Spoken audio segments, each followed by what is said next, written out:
let's not front. I don't need to make this video, and you don't need to watch it. We're just too excited about the new Tyler, the Creator album, so this 1 minute and 30-second snippet of Saint Chroma is so exciting that even though I don't need to make the video, I want to make the video. And even though you don't need to watch it, you want to watch it. The same way that you've watched every other commentator that you care about talk about it, the same way you've discovered other creators and commentators talking about it, because that's what's so much fun. That's what's so great. We're living through perhaps a renaissance, perhaps a great reset, as Read My Soul says, in hip-hop, and maybe this new Tyler, the Creator album will just be continuing what he's doing, but maybe with this new focus on better, I don't know, atmosphere, better messaging, more artistic integrity in hip-hop. Maybe it'll get more shine. I don't know, but I know that we live in an era of tainted superstars and conflicted joys, and when it comes to big artists coming out with albums, besides Kendrick, I can't think of anyone besides Tyler who could create this much excitement to just do this. But you know, what am I going to talk about? What can I give you? I want to share in this moment of excitement with you, and I sort of want to farm the clicks, but not really. I mean, I could talk about this visual and audio teaser. I could do a breakdown of all the lyrics, but my colleague Rob Markman's already done that. Check out that video if you haven't. I haven't seen that much emphasis on the fact that he's whispering the entire time, which is super cool, because when people whisper, you listen more carefully. When people whisper, you listen more carefully. You lean in to listen. It's kind of an exciting and cool thing. And then there's singing in the background, which makes me ask this question. Hey, has that ever happened before? Has there ever been a song, forget hip-hop, any song in the world that mixes loud singing, fire, there's a fire, and mix it up with whispering? It's fascinating. I've heard people talk about the way the stomp is kind of militaristic, but there's kind of a stumble to that march. And when you watch him in the video and he's walking in his what appears to be military fatigues, it feels that way. I could talk about the music. I could talk about how exciting it is that he's making music by himself, but also that it's co-produced by Inflow, who does Lil Simz' production, and Adele. But no, I mean, I guess I could talk a little bit about, okay, it's a march, but it's also kind of a spiritual. They seem almost like a chain gang out there in the middle of the desert. They're not actually linked by chains, but they're acting as though they're linked by chains on a chain gang, sort of in the hot sun, and he's sort of acting like an overseer of a chain gang. And I don't know, it's not really that, but I could say it's sort of like that.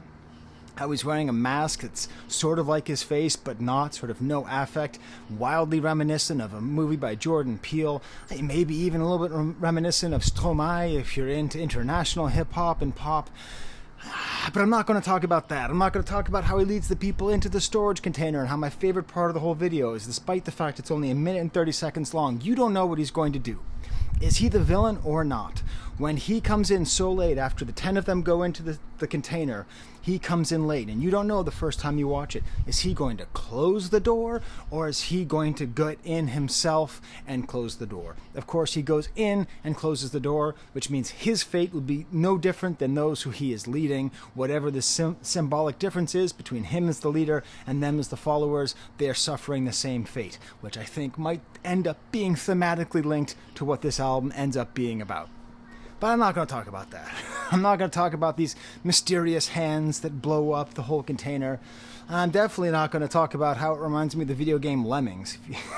One of my favorite video games of all time. You have to like tell Lemmings what to do, and then sometimes you have to blow them up.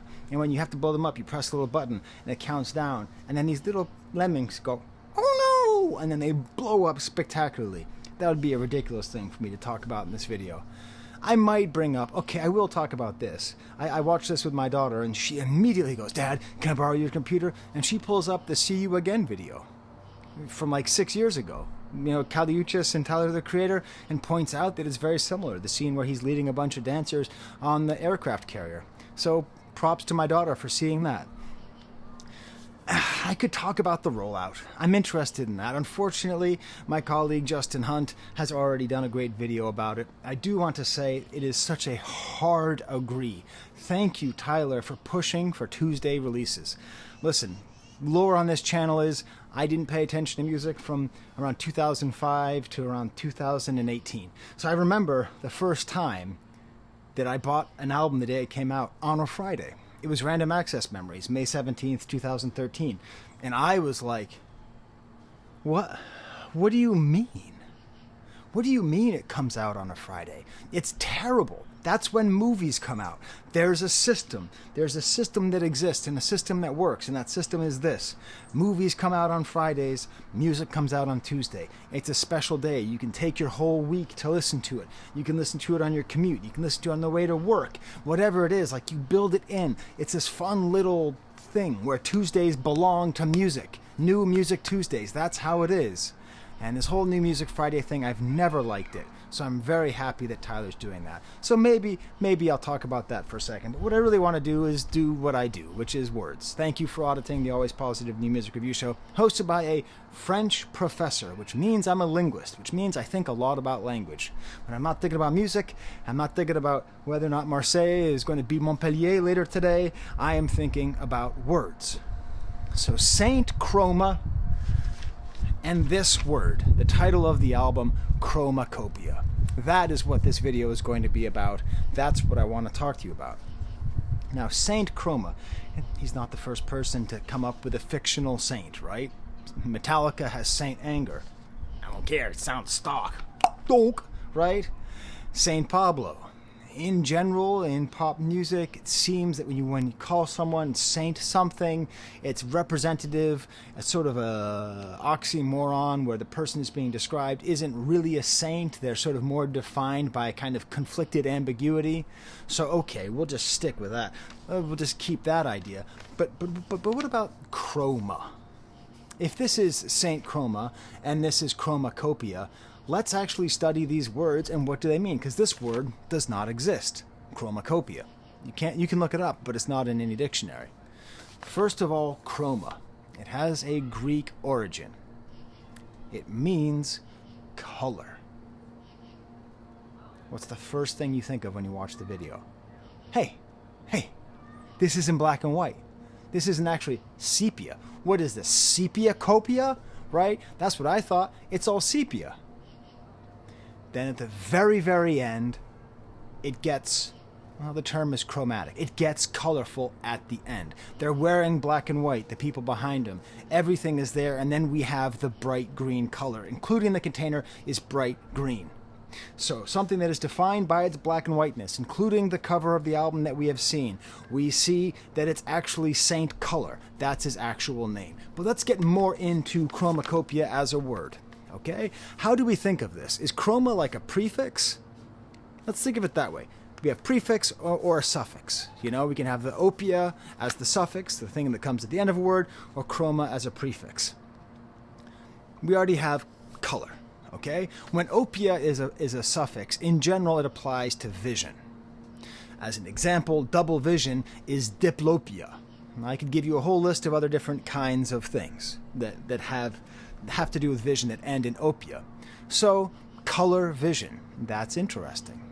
Obviously, when you have a black artist who is known to touch on issues of race and race in America, there might be something happening here. That might be an indication as to where we might be going. Maybe this is supposed to mean color vision.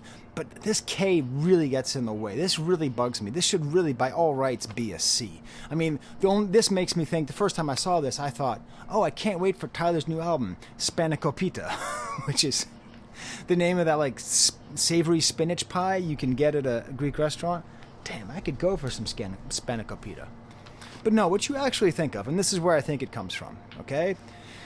I think it comes from chroma key. Chroma key is a term. It's a cinematic term. It's just a fancy term for green screen. Those of you who make video essays and edit them and do stuff to them know what chroma key is. I don't. I just hit record. I just go. But some people, they actually, do work and stuff. But that's what a green screen is. And I don't mean to get into the kinda interesting territory, but it's sort of the color of the container. It's sort of the color of the, everyone sees it and just goes, oh, it's Brat green. Well, Brat green is also kind of chroma key green. So maybe it's tied into that. Maybe it's just sort of a play on that.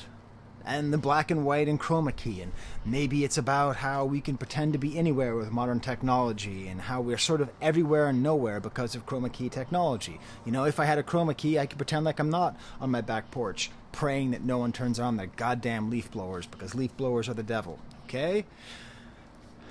But I'm not sure. What other words do we... Do you hear that? Did I plan that? Was that planned, that a leaf blower would go on right after I say that? You know, I sit here in the morning and I fight with the birds. I will fight with 1,000 birds before I fight with even one leaf blower. It drives me crazy. So we got Chromakopia. Chroma key, maybe. But what do we think of when we think of chroma? Most people think of chromatic. So let's think about what chromatic means, because that's another thing that we might see when we see the word. I'm going to put on my glasses that Toby chewed up. That's my dog. See, he chewed them up, and then I sat on them. So I look like a fool when I wear them, but I don't care. People often ask me, Sky, what's the most important book I can have in my library? The Autobiography of Malcolm X. And the second most important book is A Dictionary of Etymology, The Origin of Words. You can learn a lot more from a dictionary of etymology than you can from a dictionary, and maybe even an encyclopedia. When you look up chromatic in this book, here on page 170, if you're following along at home, of color or colors from 1603, relating to a kind of four-tone in Greek music. So there's a musical sense and there's a color sense. Okay. From Greek, chromaktikos, color of the skin, complexion, character. Okay? So it's actually related to the color of one's skin. The adjective sense of relating to color or colors is first recorded in 1831 from the noun meaning science of colors. So there's something about color that's going in here, and perhaps to the color of skin, but perhaps also there's the musical sense of chromatic. Okay? If you don't know, I'll get up my chromatic guitar here. A normal scale will sound like this.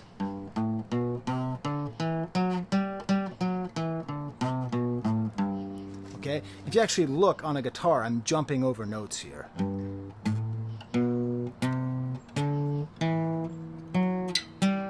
Okay, there's a lot of notes that you jump over.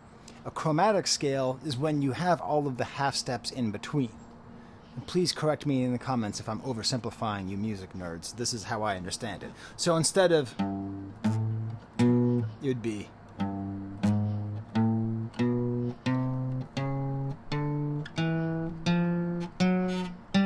you're actually playing those half notes in between. This is often in, like, you know, Middle Eastern music has a lot of chromatic scales. King Gizzard and Lizard Wizard just goes absolutely butt nutty with those things. So maybe the music is going to have a lot of chromatic scales, because maybe it's a chromacopia of chromatic music. But maybe it's a place. Maybe we're supposed to think of like a place that ends with opia. There's only one country that ends with opia. That's Ethiopia. And I don't think that's it. I mean, even though Tyler, the Creator, does have origins in Africa, as far as I know, there are no Igbo people living in Ethiopia. It's like on the other side of, or it's very far away.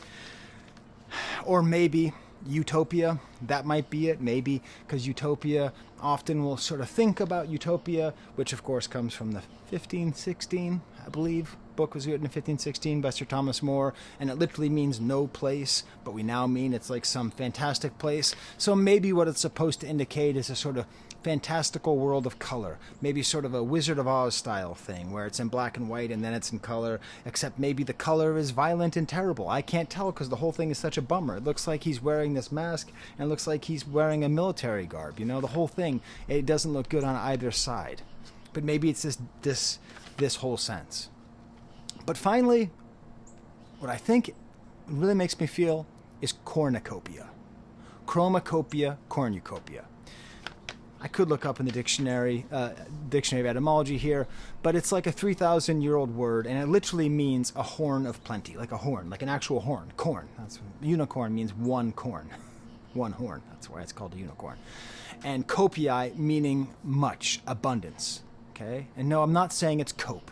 There's nothing about this that's cope, you Gen Z people. Okay? None of this is coping. All right? He's too old for that stuff. It's a horn of plenty. It's a container. It's a container of much. a container of much color. I don't know. Maybe that's like the container at the end of the video. I don't know. Maybe that's the cornucopia of bodies. I can't tell.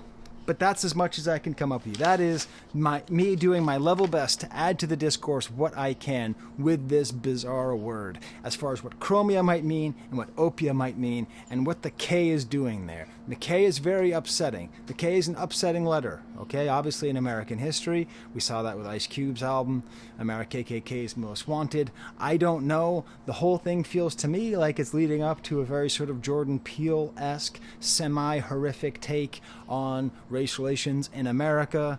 That's what it's feeling like to me, but maybe that's just because I love Jordan Peele so much, okay? I don't know. I don't want to get all hypothetical on your clavicles. All right, well, I'm going to try and make the shot like I do over the back, and if I make the shot, I will go as Saint Chroma for Halloween. But not like not like not like in blackface. I'll just do like my face, and I'll do my hair funny like that, okay? These are pretty high stakes, because I don't know how I'm going to make that costume without accidentally suffocating myself. So let's see if I have to do it. And that was close. That was close. Hey, Sky, how'd you get canceled? I made this shot that you wouldn't believe. All right. Well, until next time, what do you think about this new album? I mean, this new thing coming out. Which of the possible interpretations of Chromakopia makes sense to you? Is it seeing color? Is it an abundance of color? Is it a place of color? I don't know. All right. There's the camera.